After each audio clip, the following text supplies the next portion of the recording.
नमस्कार दोस्तों, स्वागत है आप सभी का आज की एक और नई वीडियो में। आज यहाँ पर मैं आपके लिए लेकर आ चुकी हूँ कक्षा 7वीं विषय हिंदी का पेपर। यहाँ पर हम आपको 9 मार्च हिंदी का असली पेपर बताने वाले हैं। इस वीडियो के माध्यम से मैं आपको हिंदी पेपर के सभी प्रश्न बताऊंगी और साथ में इन सभी प्रश्नों के उत्तर को भी हम देखेंगे। चैनल पर अगर आप पहली बार आएँ तो सब्सक्राइब ज़रूर करें, जिससे पेपर की नेक्स्ट जो भी वीडियो होंगी वो सबसे पहले आप ही को मिलेगी। तो चलिए पेपर की शुरुआत हम कर लेते हैं। राज्य शिक्षा केंद्र मध्य प्रदेश भोपाल, वार्षिक मूल्यांकन 2026, विषय हिंदी, कक्षा 7वीं का हमारे पास पेपर है। यहाँ पर सबसे पहले आपको बहुविकल्पी प्रश्न दिए गए थे। प्रश्न नंबर 1 में आपसे पूछा था लहिना किस नाम से प्रसिद्ध हुआ।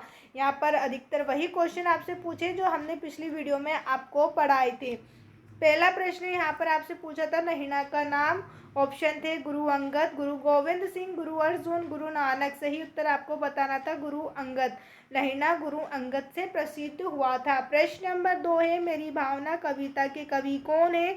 सुमित्रा कुमारी चौहान, तुलसीदास, श्री जुगल किशोर जी, सूरदास।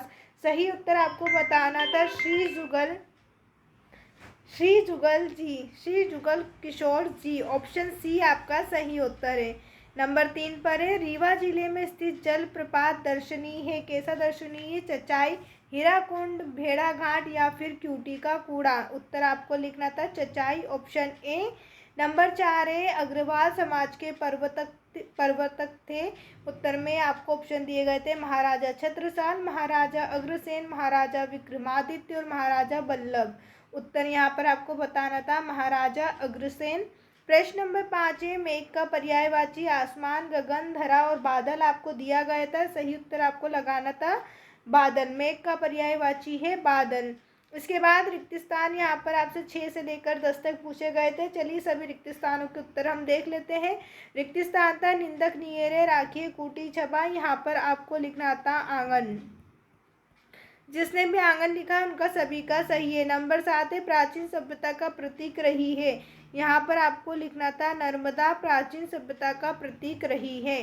प्रश्न नंबर 8 है मत ठहरो तुमको चलना ही चलना है। कविता में कहा है मनुष्य को अवसर खोकर सदैव मलना पड़ता है। क्या मलना पड़ता है? हाथ। यहाँ पर आपको लिखना था हाथ, हाथ मलना पड़ता है।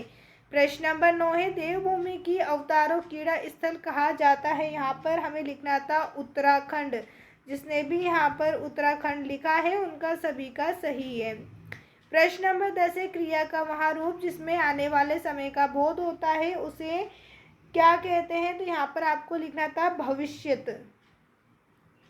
उसे भविष्य काल कहते हैं। ये सभी आपके रिक्त स्थान थे। कमेंट करके ज़रूर बताएं कितने ऑब्जेक्टिव आपने सही किए और कितने गलत कर दिए। इसके आगे अति लघुत्तरी प्रश्न जो यहाँ पर आपसे 2 नंबर में पूछे गए थे। यहाँ पर आप पहले सभी प्रश्नों को देख लीजिए। सभी प्रश्न आपके असली पेपर के हैं। 9 मार्च का पेपर है। यहाँ पर सभी प्रश्न देख लीजिए। वीडियो के लास्ट में मैं आपको इन सभी प्रश्नों के उत्तर को भी बताऊँगी। इसके बाद 3 नंबर वाले प्रश्न हैं जो यहाँ पर आपको दिए गए हैं। प्रश्न नंबर 21 में आपको गद्यांश दिया गया था, जिसमें से आपको प्रश्न दिए गए थे। इन सभी प्रश्नों के उत्तर ऊपर गद्यांश में से ढूंढना था। दीर्घोत्तरी प्रश्न है जो आपसे यहाँ पर 5 नंबर में पूछे गए थे। 23, 24, 26 तक आपसे यहाँ पर 5 नंबर वाले प्रश्न पूछे गए थे। चलिए अब इस पूरे पेपर के प्रश्नों के उत्तर को हम देख लेते हैं। उससे पहले अगर आपने हमारे चैनल को सब्सक्राइब नहीं किया है तो इसे सब्सक्राइब ज़रूर करें और वीडियो को लाइक करके अपने सभी दोस्तों के साथ शेयर ज़रूर करें। अगर आप इसकी पीडीएफ चाहते हैं तो टेलीग्राम चैनल को ज्वाइन कर लें, जिसकी लिंक मैंने आपको नीचे डिस्क्रिप्शन में दी हुई है, जहां पर आप इस पूरी पीडीएफ को बिल्कुल फ्री में डाउनलोड कर सकते हैं। साथ में चैनल को सब्सक्राइब भी ज़रूर करो। इस वीडियो को अपने दोस्तों के साथ भी शेयर ज़रूर करें। अति लघुत्तरी प्रश्न है जो आपसे 2 नंबर में पूछे गए थे। यहाँ पर आपको अस्तो माँ सद्गमय तमसो माँ ज्योतिर्गमय का अर्थ बताना था। इसका अर्थ है हे ईश्वर मुझे असत्य यानी कि बुराई से सत्य की ओर ले चलो, और अंधकार जिसका मतलब होता है अज्ञान से प्रकाश यानी कि ज्ञान की ओर ले चलो। प्रश्न नंबर 12 है कपालभाति प्राणायाम के लाभ। यहाँ पर आपको लिखना था इससे फेफड़े मजबूत होते हैं, एकाग्रता बढ़ती है और चेहरे पर चमक आती है। पहला फेफड़े मजबूत, दूसरा एकाग्रता बढ़ती है, तीसरा चेहरे पर चमक। इस प्रकार आपको इसके लाभ लिखना था। नंबर 3 जल प्राप्ति के 3 स्रोत। जल प्राप्ति के लिए 3 स्रोत आपको नदी, कुआं, वर्षा, हैंडपंप लिख सकते हैं। प्रश्न नंबर 14 है, वाक्य में प्रयोग आपको यहाँ पर करना था। वाक्य आपको दिया गया था समर्पित, इसका प्रयोग हमने करा, हमें अपने देश के प्रति समर्पित रहना चाहिए। आंगन, जिसका उपयोग हम कर सकते हैं, घर के आंगन में तुलसी का पौधा लगा है। अगला प्रश्न है नंबर 15, जिसमें आपसे अर्जुन की माता का नाम पूछा था, इनका नाम आपको कुंती बताना था। नंबर 16, जिसमें आपको शुद्ध वर्तनी करनी थी, सब्जी का आपको सब्जी लिखना था, नारियल का नारियल, अमृत का अमृत और शिक्षा का शिक्षा। इस प्रकार आपको ब्लू पेन से लिखे हुए सही शब्द लिखना था। अगला प्रश्न है लघुत्तरी, जो यहाँ पर आपसे 3 नंबर में पूछे गए थे। फूले कदम्ब कविता में हर्ष कैसे प्रकट कर रहा है? कवि टहनी टहनी के हिलने और कदम्ब के फूलों के खिलने के माध्यम से वर्षा ऋतु के आगमन पर अपना उत्साह और हृदय का उल्लास प्रकट कर रहा है। प्रश्न नंबर 18, यहाँ पर उत्तर दिया हुआ है डॉक्टर अब्दुल कलाम, इनका पूरा नाम डॉक्टर अब्दुल पाकिर जैनुलब्दीन अब्दुल कलाम था। इनका जन्म आपको बताना था 15 अक्टूबर 1931 को तमिलनाडु के रामेश्वर में हुआ था। अगला प्रश्न यहाँ पर आपसे प्रश्न नंबर 19 पूछा है। यहाँ पर छोटा जादूगर की तरह आप यदि जादूगर होते तो क्या खेल दिखाते? उत्तर आपको लिखना था, जादूगर का खेल, यदि मैं जादूगर होता तो हाथ की सफाई से सिक्का गायब करना, खाली टोपी से खरगोश निकालना और रुमाल से चूहे बनाने जैसे खेल दिखाता।